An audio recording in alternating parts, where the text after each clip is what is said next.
Ladies and gentlemen, it is with great honor that we present to you Les Brown.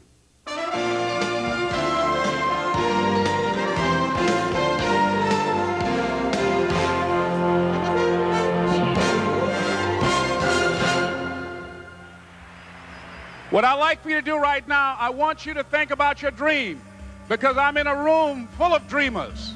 Think about your dream right now. I want you to think about it and envision it.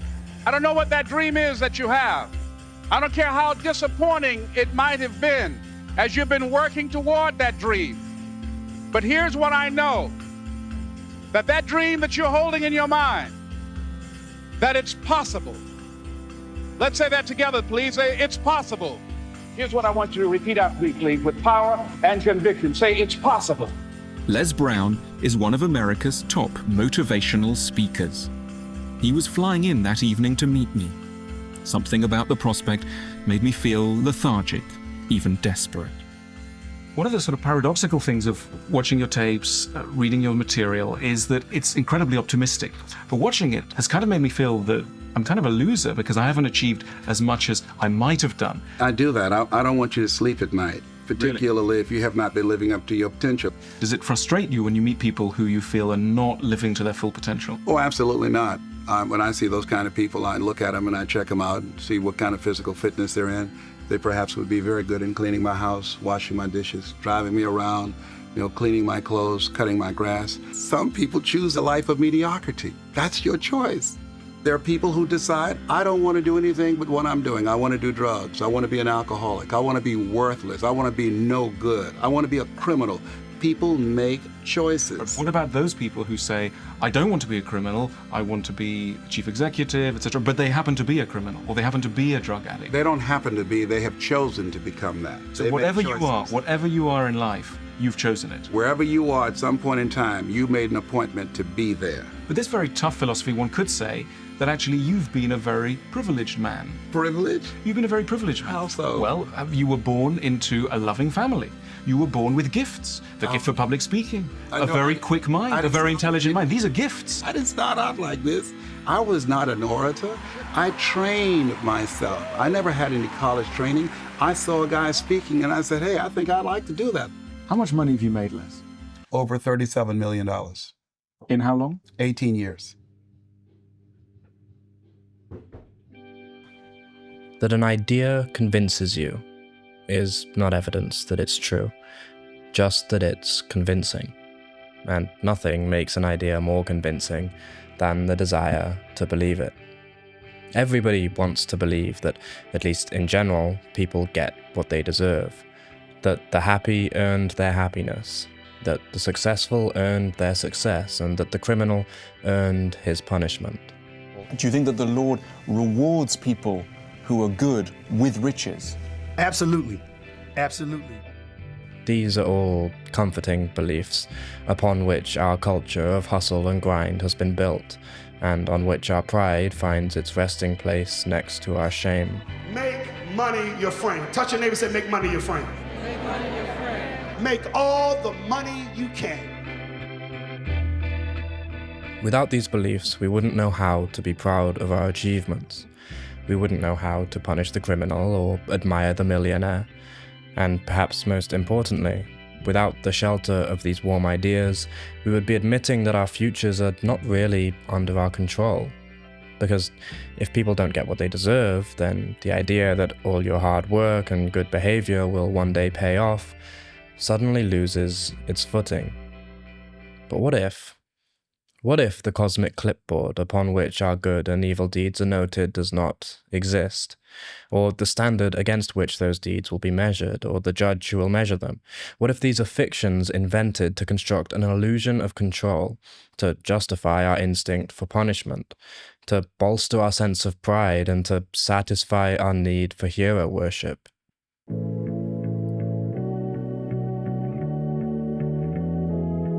Siddhartha, later known as the Buddha, grew up in a palace. When he was 29, he left his palace for the first time and encountered the four sights: an old man, a dead man, a sick man, and an ascetic. These are all things from which his father had sheltered him, and upon seeing them, he realized that neither wealth nor status nor pleasure could protect him from old age, sickness, or death, and so he left the palace for good and pursued a spiritual life, eventually becoming the Buddha. In my view, what he really encountered on that first trip outside the palace, when he looked into the deteriorating flesh of the unfortunate, was the omnipotence of chance, and it shattered the illusion of control given to him by his father. So why didn't he return to his palace? Because palaces are not buildings. They are scaffolding, designed to uphold the illusion of control. Naturally, once that illusion was broken, there was no palace to return to, only the scaffolding of a bygone worldview. That's the reason he didn't return. But if palaces can collapse without the building falling, then they can be erected without the employment of builders or bricks, and we do it all the time. The workaholic, the serial entrepreneur, the hustle bot, the personal brand, the celebrity, the good name, even the gangster. These are all palaces. And once they have been built, their creators shout from their rooftops about how the magnificence of their habitat is an accurate reflection of their own personal grandeur. I didn't start out like this. I was not an orator. I trained myself. I never had any college training. I saw a guy speaking and I said, hey, I think I'd like to do that. Many of them wouldn't need to think for a second before trading their creation for the right to take credit for it. For often it was the taking credit that they were after from the start. But riddle me this: can water take credit for making things wet? Can fire be blamed for burning things? You might want to say yes, and it would surely be a convenient position, but on closer inspection you can see its absurdity. Fire is nothing other than the process of burning. It has its whole existence in that. You can say you do not like fire, you can even despise being burned, but you cannot blame the fire for the burning. To do so is to conjure a ghost. It's to invoke the same event twice, first as the process of burning, and then as a ghost that can be blamed for it. There is no fire apart from the burning.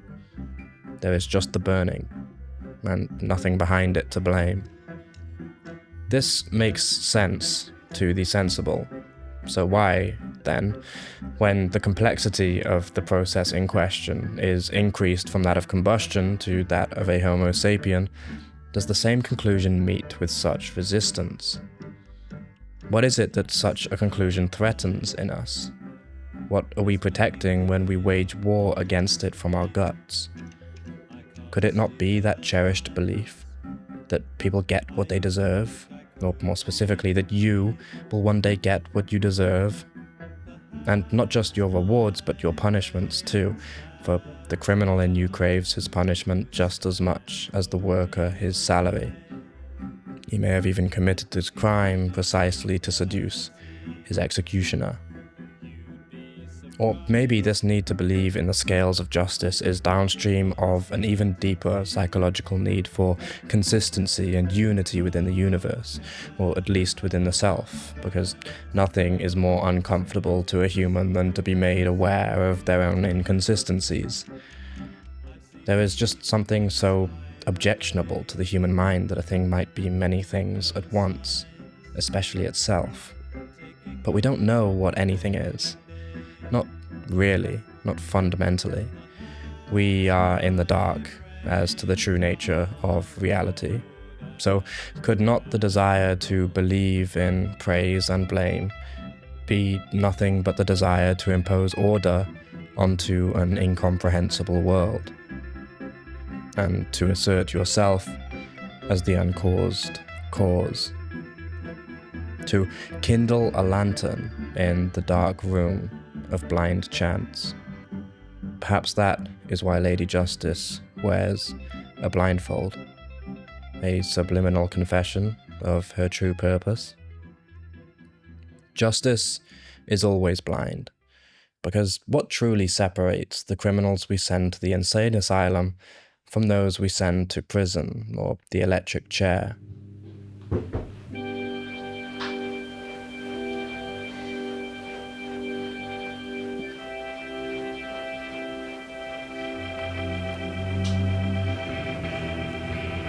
Charlie? In 1966, Charles Whitman killed his wife and mother, then climbed the tower at the University of Texas and opened fire on the people below before being shot by the police. Leading up to this, he had been complaining of headaches and violent impulses.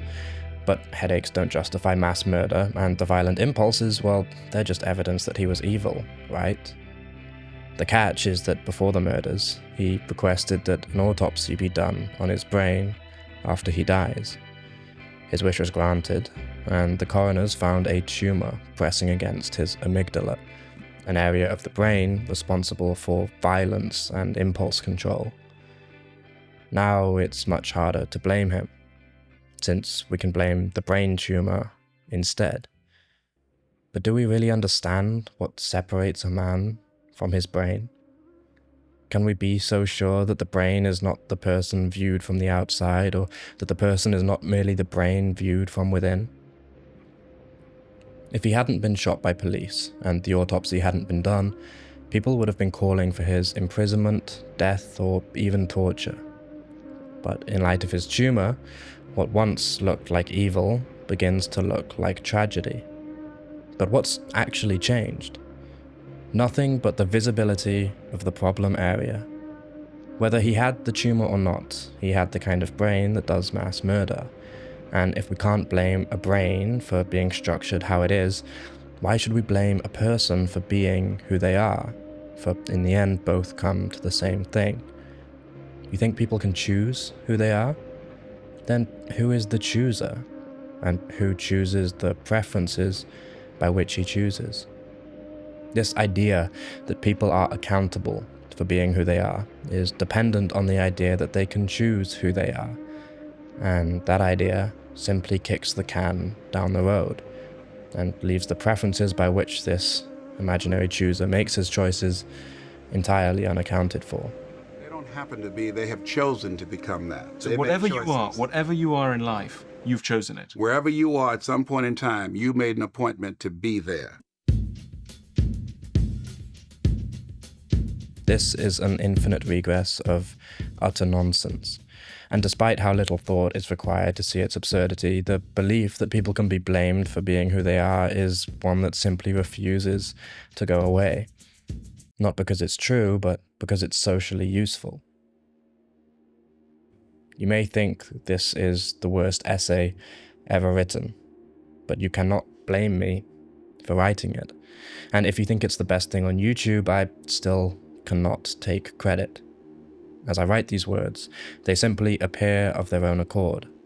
My thoughts do not come when I want, they come when they want. And to the extent that they are a product of my active will, that active will is also on a schedule of its own. I cannot take credit for making this video, or for wanting to make this video, or for the privileged position I occupy in which I actually have enough spare time to create it, or for being born to good parents, or for the whole psychological apparatus by which my behavior manifests itself. This video is just the fire of Angelo burning once more. It's a part of the event called Angelo, and an event cannot be blamed nor take credit for the sub-events out of which it found its identity to begin with. No more than this sentence can take credit for the words out of which it is produced. Your behavior does not come from you. You come from your behavior. For if all the cells in your body stopped moving, you would no longer exist. And yet, if as a result of these videos, I should one day become famous and successful, many people will look to me as if I deserve the fruits of that success. No doubt there will be others who think I deserve failure instead, but both will be wrong, because both miss the important fact. The very talents and predispositions to which the successful owe the fruits of their success, a good work ethic, intelligence, charisma, are themselves fruits, and it's from the tree of chance that the whole lot has grown. They cannot take credit for a single one of their successes, nor can they be blamed for any of their failures along the way. To do so is as nonsensical as blaming a whirlpool for spinning.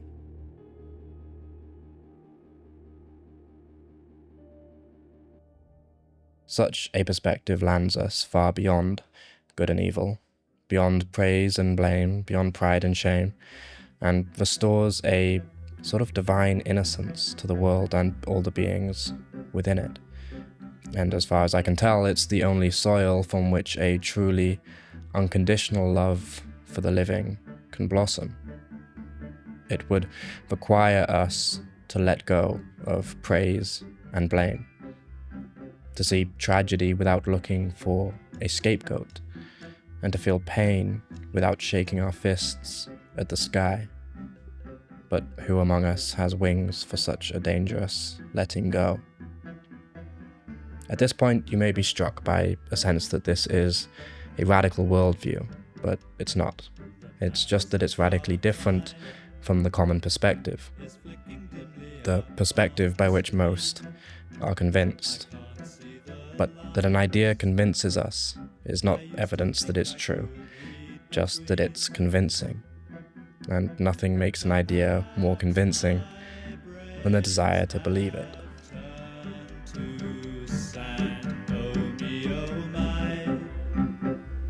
I think it's been an eternity. You'd be surprised at my degree of uncertainty.